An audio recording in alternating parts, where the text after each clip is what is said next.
So what I want you to try to do in 4 or 5 minutes is, here's this 5 possible waves I've put up. If any one of them are true, think through with your colleague, if this is true, what is the implication? And as we think about Geelong's future, what should we be doing for the next 10 years? So again, take a minute or two. We have about 10 more minutes here. Take a minute or two. What should we be doing?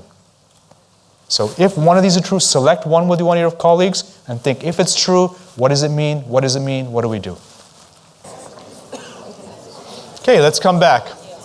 Anyone willing to share an implication in a strategy now, given these possible changes? Okay, one, just hold on. Let me just get the people in their hands and then we'll go step by step. One person there, anyone else? 2, 3. Can I get someone who's shy, who's an introvert? And I promise I'll be nice. This is your chance in front of a few hundred people to be an extrovert. Remember Eminem, one shot? Oh, no, okay, forget it. Okay, let's start with Sir. Implication, if one of these are true, what does it lead to? The question I would be asking, looking at a broad picture, my role has been as an analyst, looking at the potential problems. We find the problems and change them. Now, I see a problem with the automation. You still have to have buyers. And I imagine any manufacturing company selling a car to a robot. And your flexibility, another problem we have, is that I've got a granddaughter who's working to help out the family. She is running shift works, flexible to the company, is so tired that she can hardly concentrate at school. So we need to address... Those are 2 brilliant points, and I want to take them seriously. Here's what you would say. If this is the case and there's no buyers, what collapses at the global level?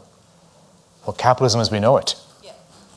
That's the end game of robotics. So then you have to be ready for a new system.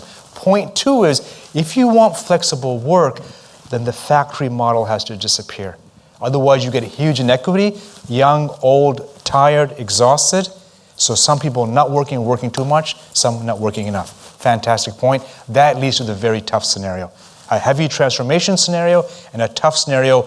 We want flex, we don't support flex. When I interview CEOs, I say, you know the data. If you work from home and you create these structures, you're more productive. He goes, I don't trust employees.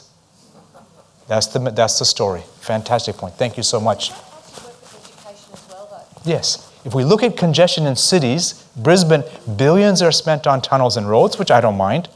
But the congestion happens at 3 when everyone goes to pick up kids. Obvious solution, rethink the educational system, unless it's not education, it's babysitting. That's a different problem. Thank you. There were 4 or 5 other people. One, and then 2. Go ahead. Tim. Repricing of nature. Yes. We've got to look very hard at how do we measure? Yes. Do we stick with the traditional fantastic. System, or do we say, create an enviro? Call it an enviro, for want of another word. And the basis for measurement is food, water, energy, and biodiversity. Genius point. Rethinking the dollar to the enviro is one. The second where you're hinting at is not GDP, it's people, planet, prosperity. And that's the global conversation. We should measure the future we want. Otherwise, what I see, we come up with these great measures, visions in corporations I work with, and at the end of the day, the accountant is not happy, so he sabotages. So we do what we count, let's change what we count. Thank you. Over there behind, with the mic. You did that well, got the mic quickly. A guaranteed income would be wonderful, but usually we would have paid for social support by means of income tax because we've had enough people working to raise enough money federally to pay across the whole nation. So how would we manage that? So guaranteed income is kind of a phase 1 of that. Switzerland voted against it. Finland is going to try it in November to see, is it possible? Great thing. Is it possible? You're saying perhaps not. Any last point in terms of implication from this side, please? Just a curiosity, I'm wondering about how we handle mental health. Obviously, you know, the massive transition that will happen, and particularly with people suddenly finding themselves out of work and surpassed by artificial intelligence in many ways. how do we care for that transition?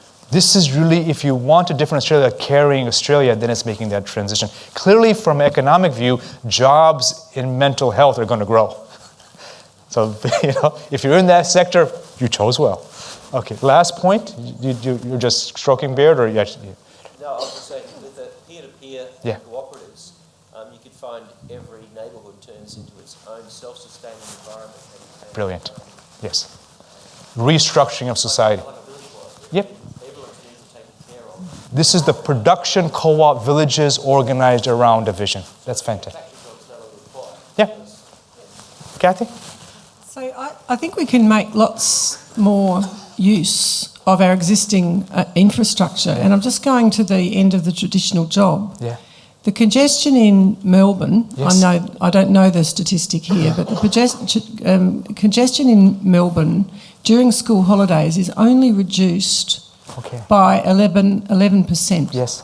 And yet we all love it. We can all get around. Yeah. And if you think about developmental psychology of kids, the little ones do really well earlier in the morning. Yes. And the older ones do really well in the afternoon. Yeah. So if you had the same school with little kids in it in the morning and older kids in the afternoon, and the little kids started at 7 and the older kids finished at 7, you'd get all of those mums off the road. It's a brilliant idea. And you wouldn't have to build 2 schools. Yeah. And the dads. Thank you. Dads. Thank you. So I'm being very traditional. So this is, she's saying, back to the beginning point, you change the default setting, change the story. Or they could walk. So let me conclude with a few last in terms of putting this all together. So I think the hint here was many people have a story that the grass is greener on the other side of the fence, right? And people think that way. This is suggesting, no, really, the grass is greener where you water it. So what are things you're going to do? What are your strategies? What are your visions? And again, what you said, what are you leading by? So that's one thing I try to do as best as I can. The second thing, my own teacher, and I have a few books on him, and when we think he thought about the future quite a bit, he's a philosopher, and his thing was, yes, there's endless challenges, but if you look at macro history, every civilization is faced with these challenges. And those challenges end up defining the next epoch for humanity. I see this as like what you would say in your language, a point of pivot. And his conclusion I share, this is the possibility of, in fact, a very bright future. It's us starting to pivot and doing the right things. Thanks so much for your time.